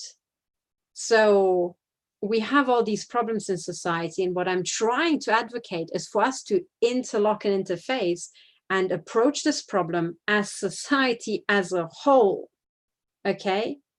Men being men and women being women and children being children, but we all have to be just one, right? Approaching this as an interlocking wall, fighting the same criminality. And I'm telling you, I can't get this done with just a team of women. I just can't. So I need this. I need the male frame. I need male dominance, the male approach. I needed that when you guys turn up in the room, you know, the lawyers of MI6 are not going to check out your chest, right, or your bottom, but will look you straight in the eye thinking, oh shit, there's a lot of people caring about this topic. Let's not pull bullshit like last time, you know, and I really need this. So as soon as women have the support of men and vice versa, we can achieve anything. But if it becomes something unnatural that doesn't really exist in society, right, there will be problems and failure. Okay. So this so much about this topic. I hope I really brought it home to you, and understand that I don't hate men. In fact, I want more men on my team. I want to work with them more. You know, really, in the ideal world, already 3 years ago, I would have from the get-go had a mixed team. We would have approached politicians and everybody as men and women together and gotten a lot more done, and would have been taken a lot more seriously. Now, at this point in this war, we absolutely need men in large numbers, because yes, we are at the point where we need equipment smashed up. Weapons of mass destruction have to be disabled, and they have to be smashed up with a baseball bat or a crowbar. I'm serious, okay? And we have to find a way in society to smash up these things as gracefully as possible. And the people who do the smashing up need to be protected by women, right? Who then, if anybody tries to sue the guy, say, no, we requested this thing to be smashed up because us and our children need to survive. And we can't survive with these fucking weapons of mass destruction. Okay? So that's what we need to do. There is a role for both people. And it's as much as it's not possible for me to just go into court by myself, I'll be fucked. It's also not a good idea to just have men run around in gangs without the support of women who back them up and say, no, we actually wanted this equipment smashed up for the health of our children. If both work together, and while the men smash stuff up, the women get injunctions in court saying this stuff needs to be taken down and we've smashed up the equipment and we want damages on top of it, that's when it works. Okay, so that's what I really want. And I don't understand how in the US, because you do have critical mass, you still didn't manage to organize gangs of men and women to go around all these neighbors who have weapons, right, and knock at their doors in gangs of 20 or 30, saying what the fuck's going on because the victim next door is complaining about directed energy weapon attacks. Imagine that. Imagine we would have spent the last 3 years, right? Okay, it takes a bit of investment, right? But we can get it done, right? And we spend every weekend, instead of just, you know, I don't know what you do, you know, on your weekends, go shopping in Walmart, right? You just do a local trip to some victim with a group of other people who know what's going on. And the victim says, well, you know, this neighbor needs talking to and that guy. And then, you know, just in a group, people politely knock at the door. I'm not saying do anything violent, because you will not need to, right? That's what we need. But for that, you have to move something in the physical world, okay? Now, what I see a lot on the internet and on social media, and I personally consider it, at first I thought it was benign, and the more I see what accounts are behind it, the more I think it's actually disinformation. It's this thing of saying, oh yeah, but Jesus is going to save us all, or oh, God will win in the end. Well, look back at the religious wars where both sides were really believing in God, and God didn't really save any of them, right? They both slaughtered each other in large numbers, right? So that theory doesn't hold up. Now, the other thing is, oh, well, we can just solve these problems by raising our frequency. If I hear this fucking sentence again, I'm just going to scream, okay? What you're saying, if you're saying stuff like that, is gibberish, okay? Frequency, ladies and gentlemen, is defined as the oscillations per second of a wave. That's the units of frequency, hertz. It is beats or cycles per second. Now tell me, I'm sitting here, right, as a heap of biomass. What the fuck's my frequency? I'm not oscillating. I'm not going anywhere. When you look more closely, electrons in my, atoms that make up my body are oscillating, but at all sorts of frequencies, right? Molecules are oscillating. My vocal cords are oscillating. There's a lot of oscillation going on, but there's not one frequency. Okay, now you can superimpose frequencies to a certain degree upon each other, right? I mean, for waves, they have to be coherent, but blah, blah, blah. Long story short, yes, you can superimpose waves on each other, but then the overall structure is exactly the same as if you have many, many people talking at the same time over each other. You get noise. So you get a random noise wave. Yeah. So that's frequency. Now, if people on the internet say you just have to raise your frequency, hey, what the fuck? How? I can tell you physically how you can raise your frequency, because frequency is directly linked to energy on the individual wave length. Okay, so a fast oscillating wave has more energy than a slow wave. That's true. But if you really want to physically raise your frequency, you just have to dunk your index finger into a mug of coffee and you have raised the temperature of your finger, and ergo its frequency, I suppose, or the many frequencies in the molecules in your finger, right? So dunking your finger in coffee is raising your frequency, if you like. Dunking your finger in coffee ain't gonna stop criminality. So raising your frequency to solve any sort of problem is new age CIA neurolinguistic programming gobbledygook. Okay, that's just how it is. So please stop talking about raising your frequency or appealing to God or Jesus Christ. What you need to do is you need to move stuff in the physical world. You either need to move your ass physically in front of a politician to be in his face. That's going to have an effect. Or you need to move yourselves in groups in the face of a neighbor saying you need to shut down the directed energy weapons. Or else what you can also do is collectively buy shares for, sometimes you can get one for just $10, which entitles you to go to the board meetings of companies and then as a group go there and raise all hell about what these companies are doing. For example, Twitter, YouTube, Microsoft, right? Just recently, somebody said, actually, I probably have it here. Microsoft is teaming up with, this is something that somebody just sent around on Twitter today. Okay, here it is. Look at this. Okay. Big Pharma and Microsoft are teaming up in something called the ID 2020 Alliance that will combine vaccinations with implantable microchips to create your digital ID. This was released or published on the 24th of October, 2019. And here's ID, oops, sorry. That's ID 2025, sorry, just flicked to another image. Now, in this, what are you gonna do? What are you going to do? You have to physically be in these people's faces and say no. You can go there as a gang to these meetings. You can go to the conference and say, this is crimes against humanity. We're just going to sue you all, right?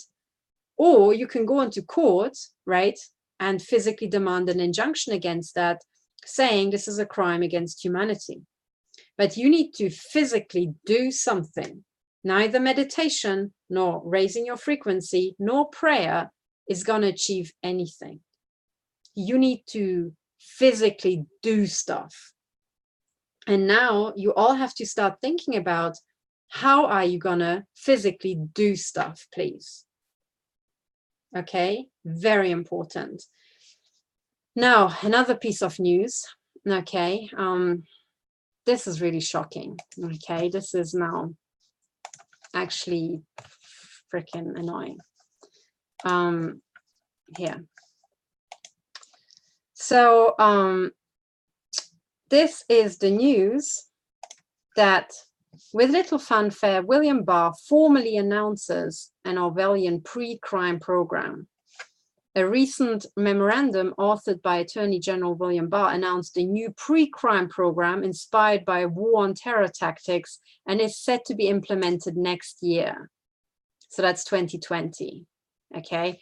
Now, the one thing that you need to know about this is that this guy's daddy was a CIA operative. In other words, this guy's father was a Crown agent. In other words, this guy's father was a member of a global mafia. This guy's father was the member of a criminal organization. He was a criminal. So I've been saying this for a long time. If your daddy is in the CIA, you have to work really hard to get out, because the system is set up that the children get incorporated into the Crown Corporation. Okay. Now, here is the memorandum. Okay, you can download it here and you can read about all this, but just remember that pre-crime means that they will arrest people or sabotage people before they committed any crime. So last Wednesday, U.S. Attorney General William Barr issued a memorandum to all U.S. attorneys, law enforcement agencies, and top-ranking Justice Department officials, announcing the imminent implementation of new National Disruption and Early Engagement Program. Now, engagement is a term from the military, typically referring to gunning people to shits. Okay? Aimed at detecting potential mass shooters before they commit any crime. Now, this is fucking interesting because every single mass shooter so far was part of a FEMA drill and was a, CIA, FBI operative, right? I mean, so far they could detect every mass shooter ahead of time by just asking the FBI, who are you launching next week as a mass shooter? And saying that program is canceled, right? So this is bollocks. And it's especially bollocks because the entire US law enforcement agencies can't even arrest criminals post-crime. We have people whose faces and entire torsos are burned to a crisp with directed energy weapons, and law enforcement can't even arrest anybody after the fact, even when you know which neighbor it is. So I have to say that law enforcement hasn't existed in the US for the last couple of decades for sure. Maybe it never existed, but I, for one, have never ever in my life seen a criminal investigation actually be conducted. Not once. I've heard about them in movies and in TV shows that there are police investigations, but in real life, I have never seen any evidence of ever a police investigation ever having taken place. Not in the crimes reported by me and my family, not about the crimes reported by, relatives and more distant friends, and most certainly not in this field of targeting. I have never, ever seen a single police investigation anywhere in the entire North American continent, in Europe or in Australia.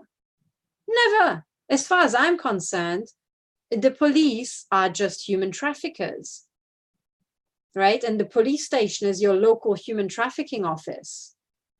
But, I've seen lots of evidence of police being involved in human trafficking, but not a single, and this is like an astounding statement, okay? On 3 continents, and I have never seen any evidence ever of any meaningful investigations. I know that if you park somewhere wrong, they can look up your address and send you the bill. They do, they are involved in financial racketeering of that type, but criminal investigations or murder investigations, where did it take place? Right? Like Gareth Williams was murdered, it's obvious who murdered him, no police investigation. Dr. Ronnie Kilder was murdered, no police investigation. Dareen Daoud was murdered, and it's obvious who did it, MI5, no police investigation, right? And I can go on.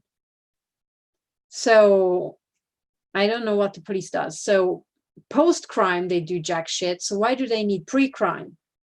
Will they do jack shit pre-crime? They will know ahead of time who the mass shooter is and then do nothing, right? No. Suddenly pre-crime, they will do stuff, even though post-crime, they can't do jack. So what's the story? And given that all the mass shooters were they themselves, right? And people they hired as actors and people they put there as Manchurian candidates, what's the story? What is this pre-crime, right? And I'll tell you what this pre-crime is based on everything that I've said before. Let's put all this together. We have Operation Crimson Mist, where you can use directed energy weapons and microwaves to create riots and genocide, right? We have what I just said, right? The entire population being implanted on on 3 continents, you know, probably more, but for 3 continents, I do have evidence. So now, when you put all this together, what you can do is you can set up entire neighborhoods, you can set up groups of people, make them aggressive with microwaves, you know, amplify this with the chip implants under their scalp, really drive them, and set them up to commit a crime that is entirely forced on them by this technology, and then arrest them and incarcerate them for life. In other words, the only thing that the Masonic crime cartel needs to do is, you know, trigger your chips, aim a microwave beam at your head, you'll do some crime. They will know that you're going to do it because they had identified you pre-crime, which actually is not really what they claim it is targeting. They would have picked you out of a database to be targeted for this. They would have activated your chips, logged into your chips, set you off, monitored you as you were doing it, then aimed a microwave beam at your head, waited for you to get either stupidly aggressive and beat your wife or maybe kill your wife. You know, they can do that too. They can even get you to kill your children, right? And then they would arrest you. You'll be the evil one and you'll be in jail. And all this, nothing would have happened without the fucking criminals from the police. That is pre-crime. That is pre-crime. And I'm 100% sure that this is what they mean with pre-crime, because I know that they knew nothing post-crime, even when the victims have done the investigation and bring them the evidence. They do nothing. So arresting criminals is not the job of the police. I have never seen evidence of them arresting criminals ever. Okay. Now with A.G. Barr, already, as soon as I heard that his daddy's in the CIA, I thought, forget this guy. Forget him, right? But there's much, much more to A.G. Barr, okay?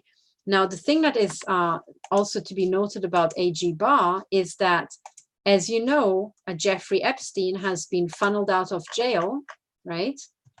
Let me share this screen. This is now an article here by Henry Makoff, or Mako. And it's about the Jeffrey Epstein case, okay? So, oh, wow, there seems to be a, you know, an image of Trump too. But anyway, right, this is now, in this article, what I actually wanted to point at, right, was this image here. So this is the prison warden, Shirley Skipper Scott.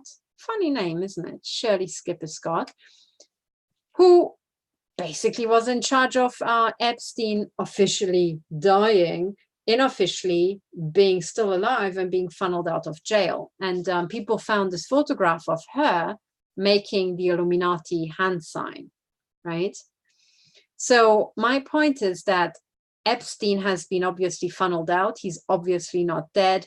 The prison warden is posing with the symbol of the Illuminati, the, you know, particularly criminal subset of the Masons, which are already a transnational criminal organization.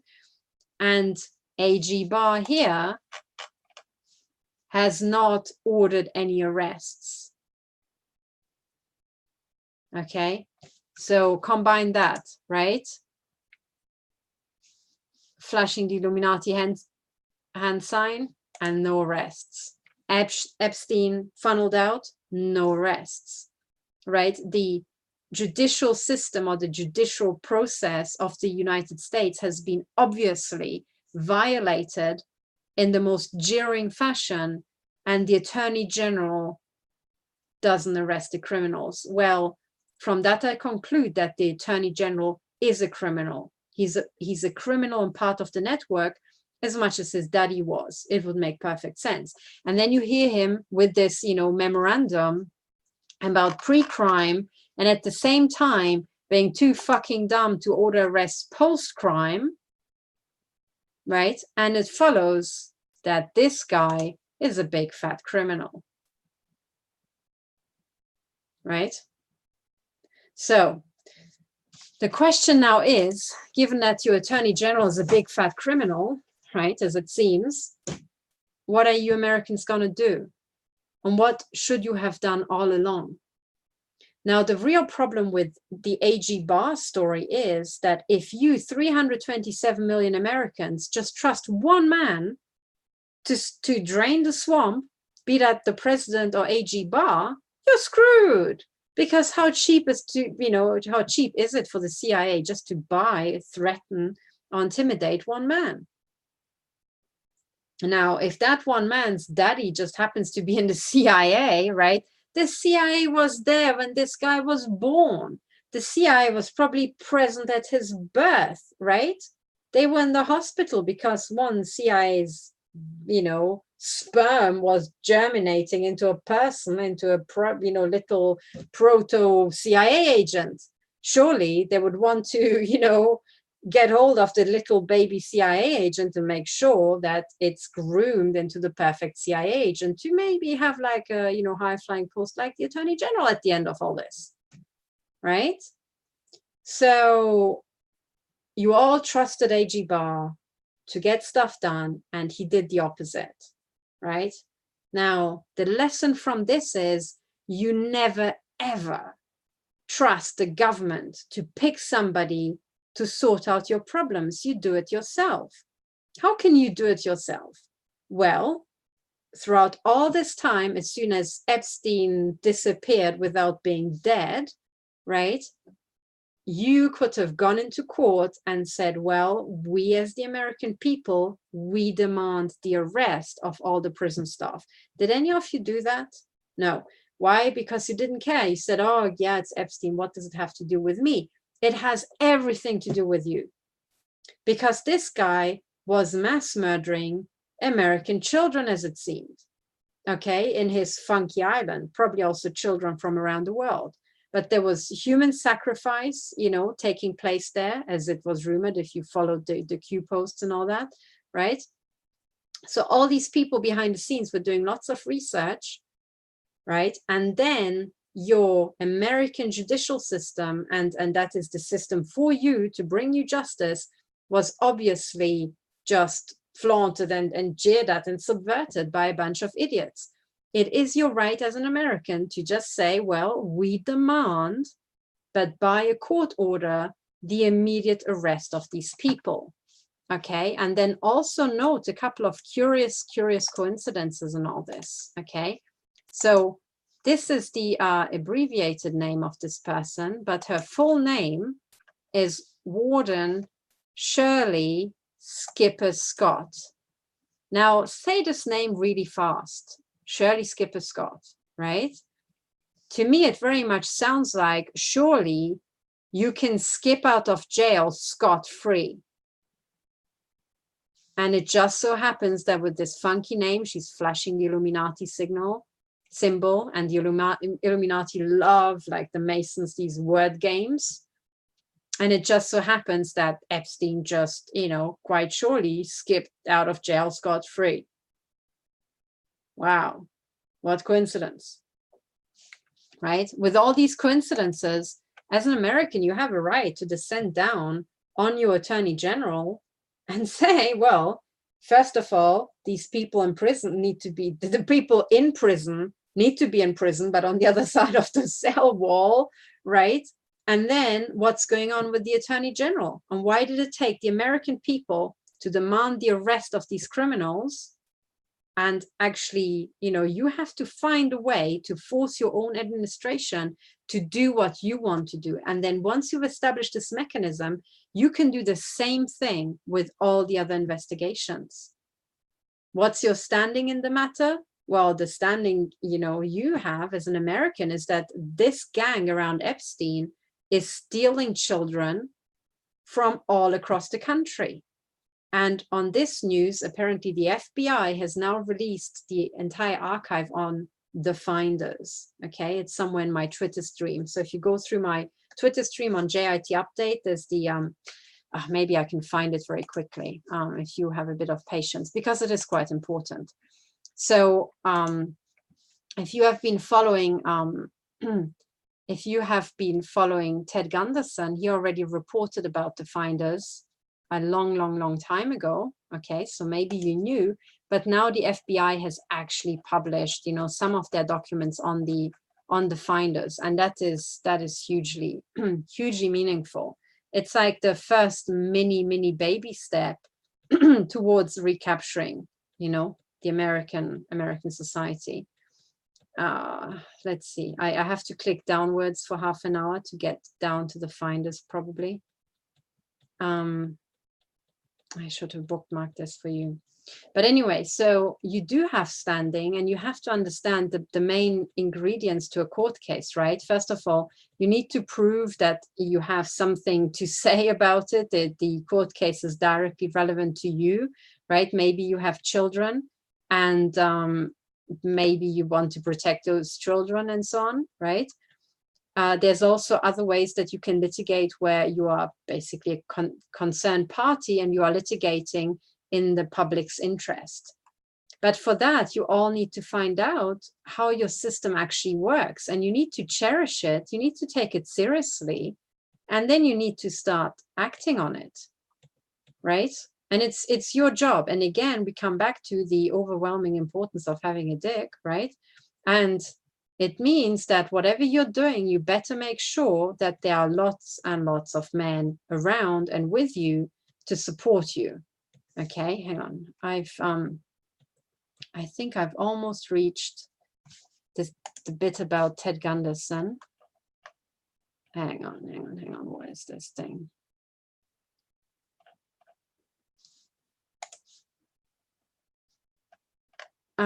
Okay, I have to show you another time. So anyway, if you are patient and go through my Twitter stream, you will find it. Okay, the finders and the FBI releasing. So I think it was even the FBI archive that tweeted out the finders, their documents. Now, a lot of the documents in there, if I remember correctly, were actually by Ted Gunderson. So he did the investigation, all this, and he said how children were being stolen from the streets of the US on an industrial scale and sold into child abuse and being murdered by satanic ritual sacrifice. Back then, when Ted Gunderson said that was a huge thing. These days, everybody knows about satanic sacrifice, but back then nobody did. And Ted Gunderson was, as his own doctor said, he was murdered. He was poisoned with arsenic over actually a very long period of time. So, oh yes, and another connection to A.G. Barr, by the way, is that Ted Gunderson notified A.G. Barr about this stuff. And it's not known if what A.G. Barr did with this. There was a letter from Ted Gunderson. Ted Gunderson was I think the special agent in charge of the Los Angeles FBI. And he wrote to A.G. Barr at the time about this. And the question is, what did A.G. Barr do since then? Right? Because it's a big deal, a very, very, very big deal. So what's going on, right? And there are these, again, these random anonymous people over the internet saying, oh, yes, but Epstein is alive because he made a deal and behind the scenes he's helping the investigation and all that. Well, okay, but you still have subverted the judicial process of the American people, right?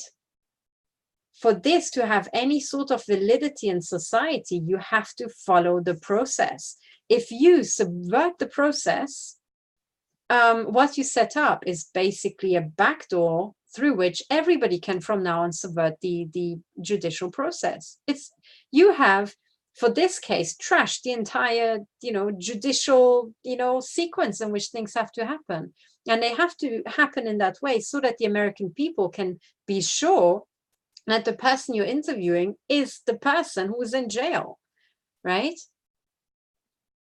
So these are very, very, very problematic problems. And what we really need to do as men and women in society is we need to work together, start brainstorming about what the hell to do, and then we have to move to action. And that action has to have a lot of men alongside us, on board, exactly the same, right? We have to be side by side, but the more men, the better when it comes to action.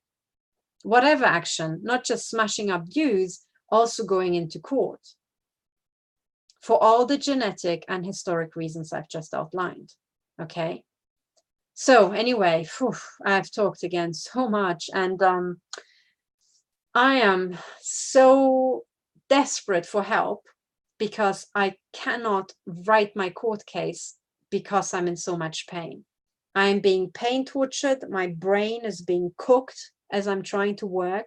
I have shielding here, which just fell down. I've got a huge metal shielding here. I've got shielding here, right? I am boxed in. I've moved the shielding a bit further out, but nevertheless, right, I'm surrounded by shielding, and I have to be able to survive.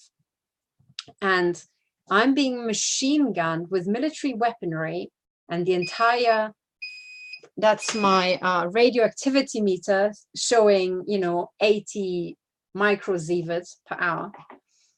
Yeah, so I'm also being shot at with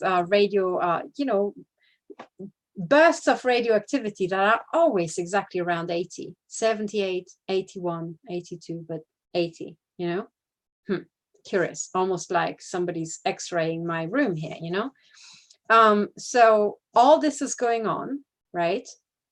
And so far, I don't actually have any male help, like physical help, okay? These weapons are very hard to track down and, smash up. But my colleague Karen doesn't have any male help, Dr. Millicent Black in Tennessee doesn't have any male help. And this is really bad because this is a male war with weapons, right? Yeah, sure, some women work for DARPA as well, and I'm sure for Lockheed Martin, but really, okay, these weapons were developed by men. They are mostly at the highest level being deployed and operated by men because it's warfare equipment. At the lower level, there are a lot of women gang stalkers and they can use the stuff too, but still, come on, right? This is a male warfare system, so women can't be expected to fight all this by themselves, okay? And that is the truth. We need men to help us. So you guys figure out, if you want to support me, if you want this court case to succeed, you have to think about how you're going to do that. And not just me, how you're going to help Karen, how you're going to help Millicent, how you're going to help all the other victims. I always pick Karen and Millicent because those are two victims who are publicly known and I can name them. There are many victims on Twitter, right, on social media who maybe live near you. How are you going to help them, right? And it is now incumbent on the men to think of something, And as I said, one thing you can do is gang together in big, impressive groups of men and go and question these people. You don't have to punch anybody. You don't have to take a baseball bat. You just have to physically turn up, right? And present yourself. So one idea, we should have started 3 years ago, but please, okay, I really need help. I need all the veterans, military veterans who have their heads screwed on to get going. Okay, I expected so much more from these military veterans, the thousands and thousands and thousands. I mean, you guys should mobilize already, just because I think, 28 of you commit suicide alone every day? I mean, why is that? It's probably because of targeting. So targeting affects you. You never know when it's going to hit you. If you are a former soldier, you will have been implanted head to toe, so they can set you off whenever they want to, according to, Operation Crimson Mist.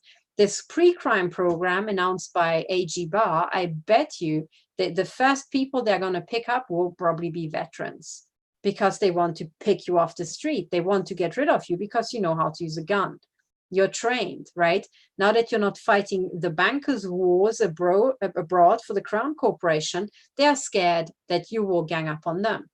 So what I'm saying is also, men, please don't just go around in gangs by yourself. Have the women back you up, and you two both go into court and make a claim for an injunction and make an actual case for why you need to do certain things. You can do both, right? But you need to start working, and you need to be ready, just like the Greeks in London. You need to be ready to stand somewhere with a crowbar and say this far and no further. Okay? And no woman can ever take that job from you, right? This is a glass ceiling that I don't think many of us want to smash, right? Nor can we smash it. So you're safe, but you need to take on those jobs because society needs you. And it is just a fake, new age, disinfo, debilitating lie to give you the impression that you can just coast through life in this century, especially right now, just tweeting, you know, drinking your latte macchiato, wearing flip-flops, and having your, you know, hair in a ponytail on the back of your head like a girl. No. If that's all you do, you literally have failed as a man, right?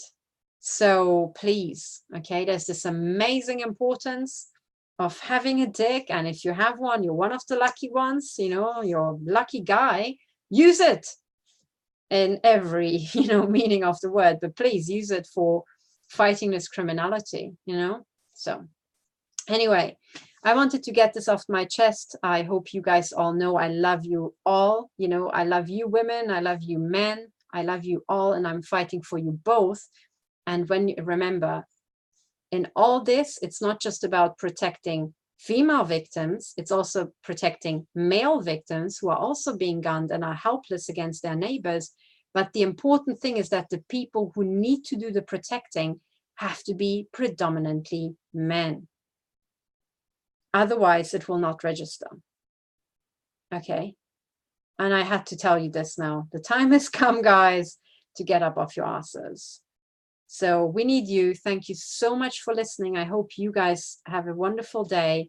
And as I said, I'll keep you updated on my court case. I'm massively delayed because I'm crawling on my gums. I'm in a lot of pain. I can barely function throughout the day. I spend most of my time trying to recover from injuries or just, you know, cowering under a bunker, or being massively angry for having to cower under bunker and not really getting much done. But I'll do my best. Okay. So thank you very much for listening. All the best to you guys. And if we all work together, men and women equally, we can get this done. We really can get this done. It's not that big a deal, but we need to start working together. So bye for now, and talk to you soon.